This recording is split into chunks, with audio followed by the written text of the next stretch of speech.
Can you speak English, dear? Okay, stay right there then. Stay right there. The girls claim not to understand English, so the police begin to search the property for evidence of prostitution. Oh, look at this. We got money. It was thrown under a mattress. Eyes open. The girls that actually work here stay on the premises 24 hours a day. There's cots set up in the back. They sleep here. It's not a fun life. These girls can see anywhere from 20 to 40 customers a day. Police find a pile of cash and some underwear in the room. But as the client was not caught in the act, he's allowed to go free. But the police arrest one of the girls. She'll be charged with soliciting and prostitution. Often these girls are trafficked into the country illegally and forced into this type of work. For the police to catch the traffickers, they have to hope that some of the girls will be willing to testify against them. But they are terrified of reprisals, and so this seldom happens.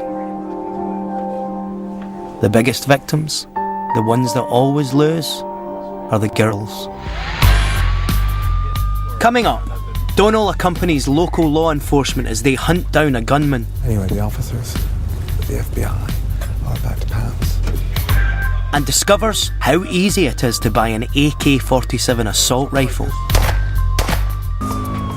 Donald McIntyre, investigative journalist best known for his fearless work confronting dangerous criminal organisations, is on a mission to uncover the modern face of international crime. Travelling with him to some of the world's best-known cities, we'll meet members of the criminal underworld, police and local residents to discover what life is really like in the world's toughest towns.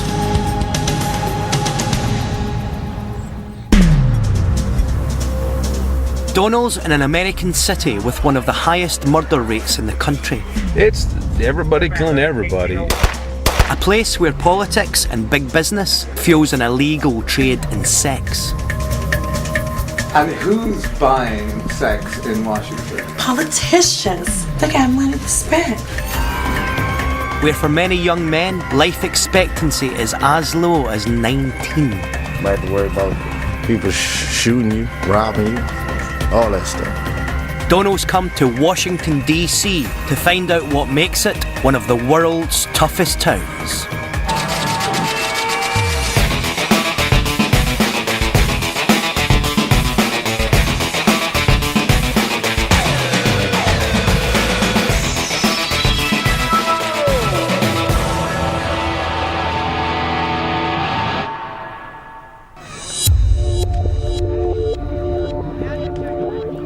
Washington, D.C. has one of the highest violent crime rates of any city in America. It's also one of America's most divided cities. The divide between the haves and have-nots in Washington, D.C. is getting worse. While prostitution and politics mix in the high-rise business district, Washington's poorer neighbourhoods are plagued with drug-induced violence and drive-by shootings.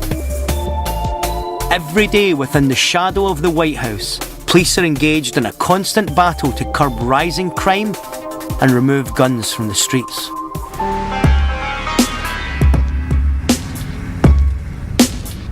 To get a first-hand account of what it's like to work as a prostitute in this city, Donald's arranged to meet someone who knows all too well what dangers these streets can bring.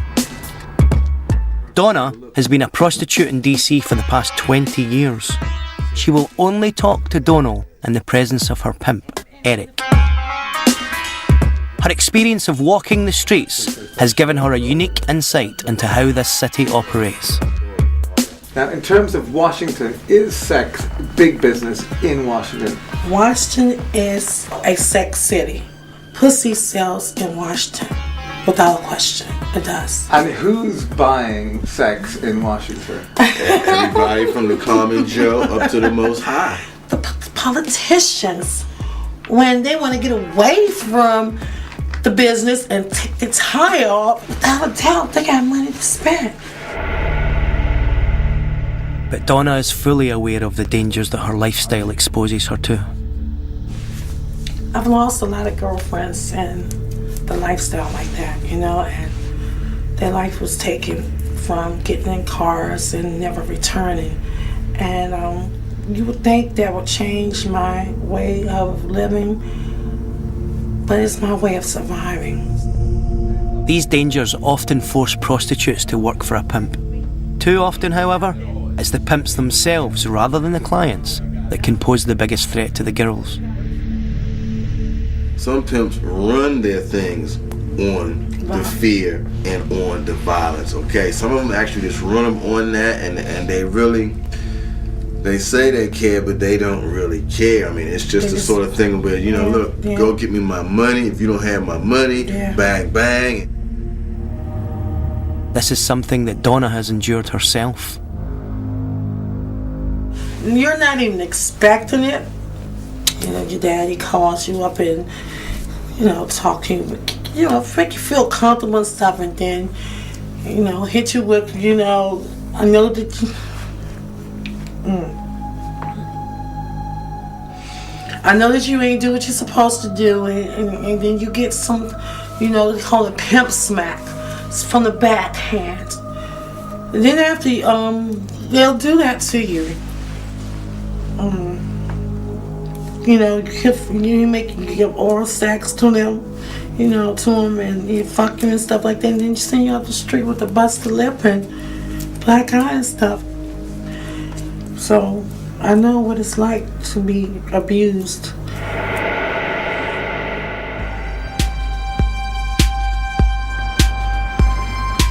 Clearly, in Washington, big business rubs shoulders with the seedier world of prostitution. There's a lot of money floating around this city, and also a lot of money to be made. And in a city that is as fractured and divided as Washington, it's not hard to find gangs, pimps, or sex traffickers willing to exploit others for personal gain. Donald wants to see for himself the challenges in keeping law and order in this city. So he's arranged to ride along with the city police, whose job it is to combat this violence. Well, if anyone's going to show me the city beyond the monuments, beyond the Lincoln Memorial, then it's these guys. We're going to roll with them. You're going to look after us for the evening, are you? We're going to try to take care of you. 10-4 with 2 civilian ride-alongs.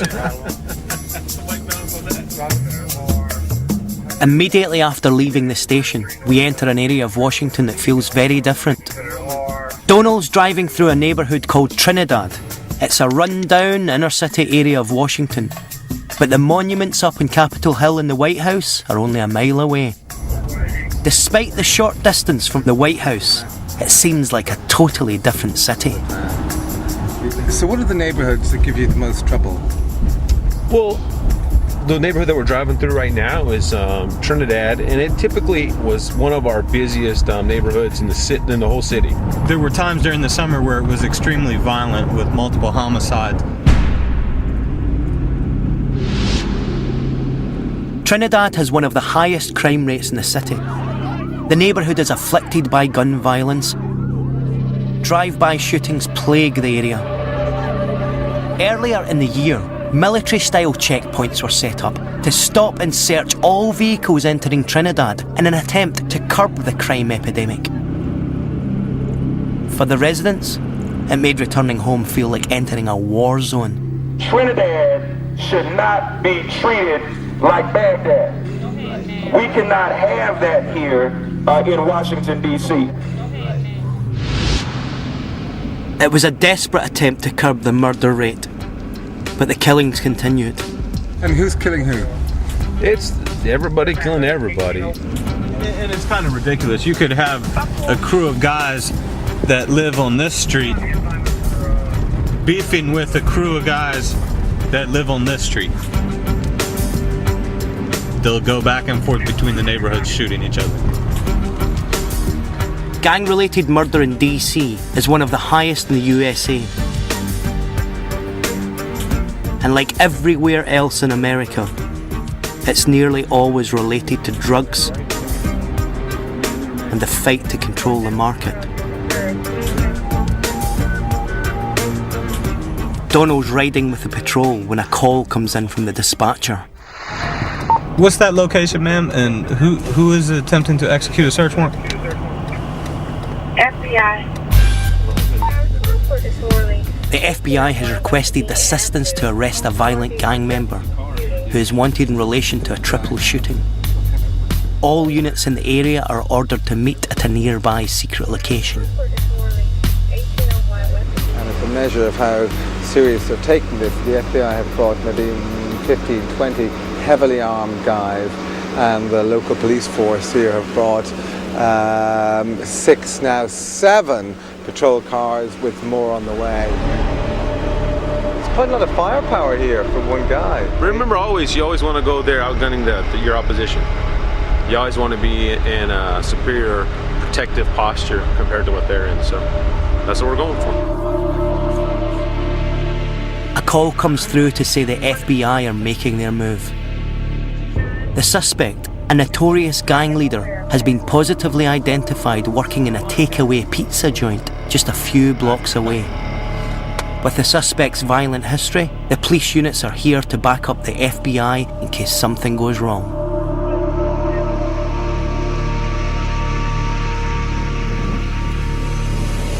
Okay, the undercover officer has gone in. He's identified the presence of the man on a warrant. The fugitive is wanted for a triple shooting. Where the officers of the FBI are about to pounce. You don't draw this much heat unless you're a seriously dangerous individual, and there's a very real chance that the suspect could be armed. They haven't gone in yet. You can see them all standing, heavily armed.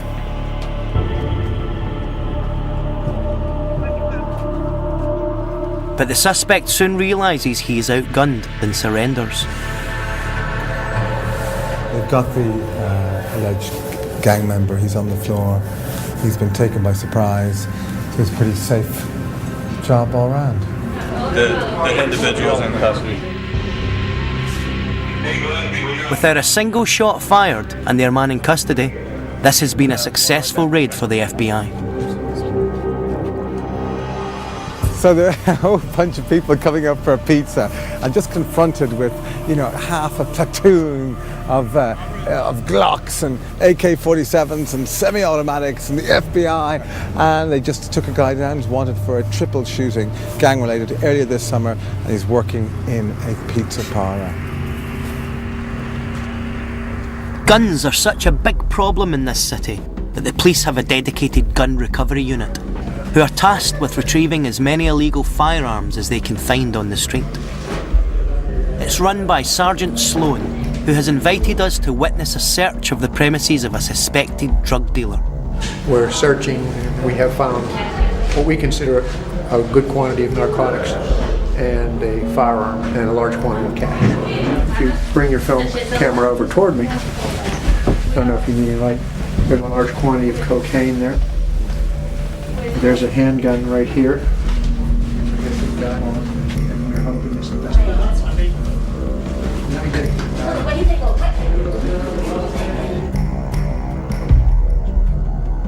From October 30th, 07 to October 30th, 08, just this gun unit recovered 505 guns from the streets of Washington, D.C. So you figure that's more than one a day. So it's with great regularity that we encounter firearms. It's been a successful night for the gun recovery unit. They have arrested a known drug dealer and taken one more weapon off the streets of DC.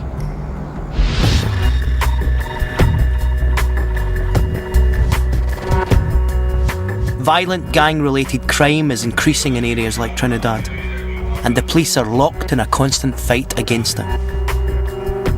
Donald's witnessed the effects that guns have in poor neighbourhoods and experienced firsthand the fear that is felt on these streets.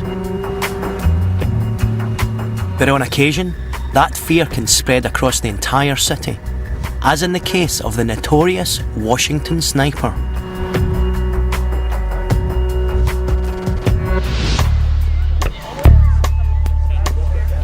In the autumn of 2002, Washington became a city overrun with terror and paranoia. Over a period of 3 weeks, 10 people were murdered in the Washington area, most of them killed by a single bullet from a sniper's rifle. The killings were random and without an obvious motive. A man was shot outside his house while mowing his lawn. Another was killed at a petrol station. A child was shot outside his school. It was clear that anyone was a potential target. It was true terror in this region for a number of weeks. I remember literally walking across Connecticut Avenue and zigzagging across the street so as not to become a target. At any time of day, anywhere you were, you could get plugged.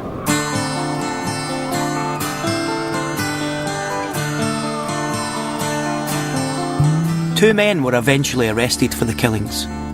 John Allen Muhammad, an ex-soldier, and Lee Boyd Malvo, who was just 17 years old.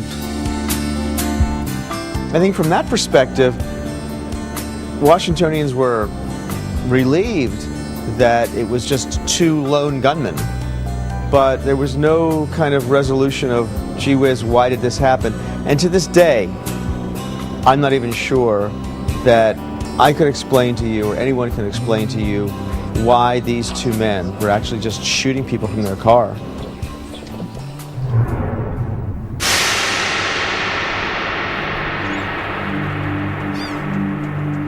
The United States has always held a liberal view on gun possession, but the gun violence in Washington has been so severe that for many years this city had its own unique gun policy. Handguns were outlawed in 1975 and it became illegal to buy one here. In 2007, this law was controversially revoked as it was deemed unconstitutional for Americans not to have the right to bear arms to defend themselves.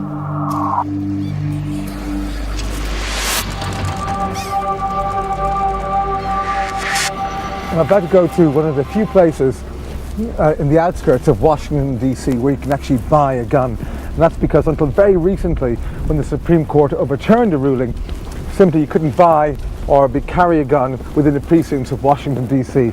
But that now all is about to change, and I suspect business for the Blue Ridge Arsenal gun shop is about to go up.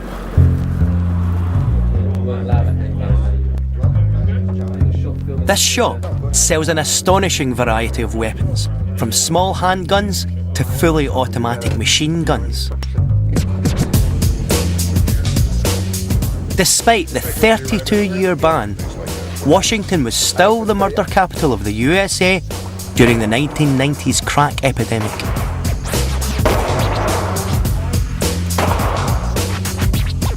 But now that handguns have been legalised, the worry is that the murder rate will once again rise. DC is probably one of the most highest crime cities in the nation anyway. Yeah. Even with the gun ban. So it's made no difference? Yes. So what could I buy now? If everything is clean, you can walk out with the gun same day. Same day? Yes.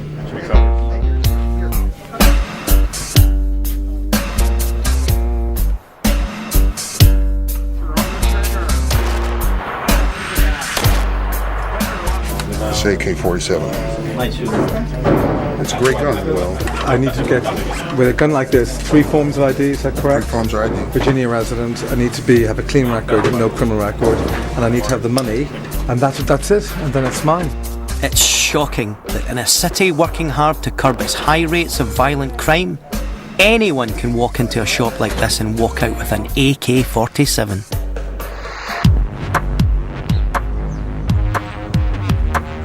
Washington, D.C., America's capital, and also one of its most fractured cities. The gap between the rich and poor in Washington is growing wider. And when your options are limited, sometimes criminality seems like the only way out of the ghetto. It's everybody killing everybody. In the inner city neighbourhoods, gangs fight to control the markets, drugs, guns, and prostitution.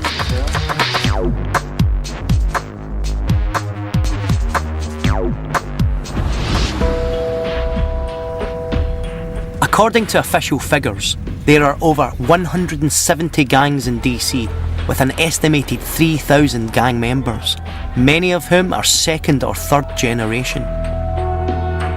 Older members of the community, some ex-gang members themselves, are trying to help young people get out of the gangs and provide them with alternatives to a life of crime.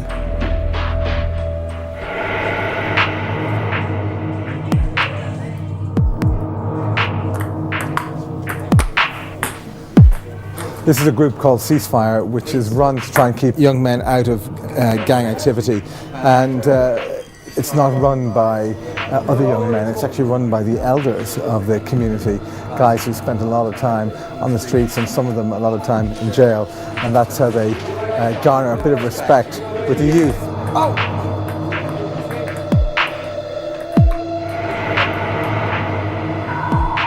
Al-Malik Farrakhan, a one-time bank robber and gang leader, started Ceasefire after spending 35 years in jail.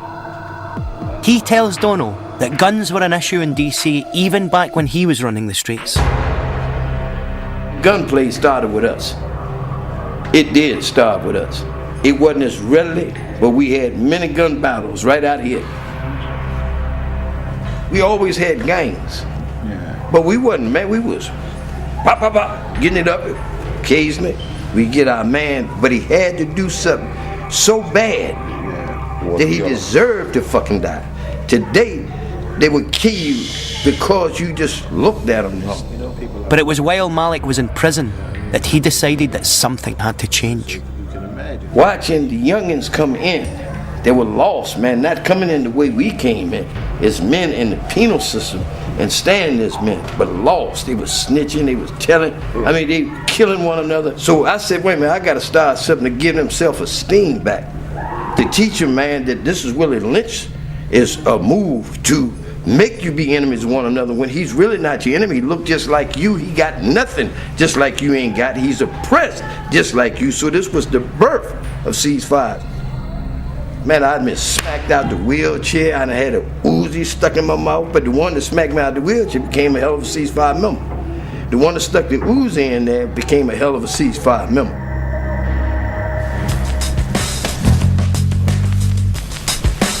Malik has arranged for Dono to meet some of the young gang members he's working with. These are the young brothers that nobody want to deal with, man. And they're not faking. They ain't just got them little masks on, right? They're not going to say nothing to incriminate, but they're going to be truthful with you. They are taking a big risk congregating in such a public setting, so Dono only has a short time with them. These are the guys who can tell him what it's like to live and die on the tough streets of DC. What's the best way of making money on the streets? Hustle. Hustle.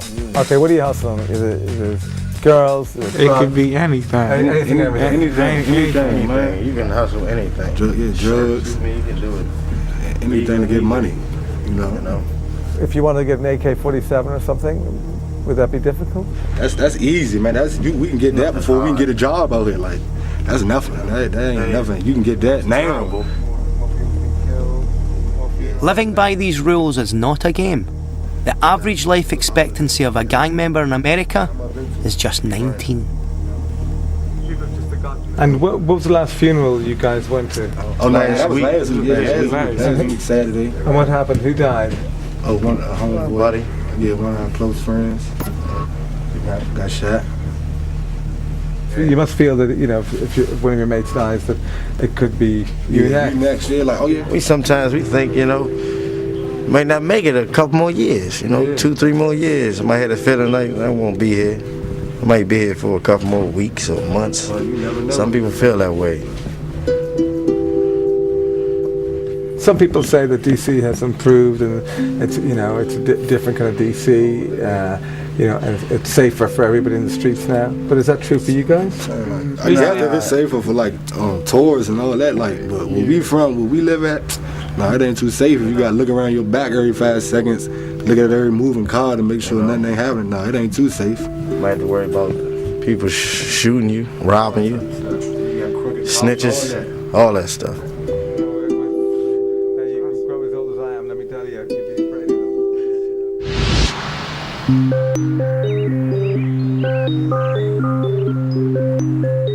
When young guys like these regularly attend funerals for their friends, it brings home how tough life in Washington really is. And when they readily admit that they are doubtful about making it past their teenage years, you have to wonder how much has changed in this city. The fact that the communities most affected by poverty, violence and crime live in the shadow of the nation's monuments to equality, freedom and prosperity is startling. This proximity contributes to the rage and despair Donald has uncovered on the streets of Washington. Barack Obama has moved into the White House, bringing with him the promise of change. Time will only tell whether for the people of Washington, D.C., he can deliver on that promise.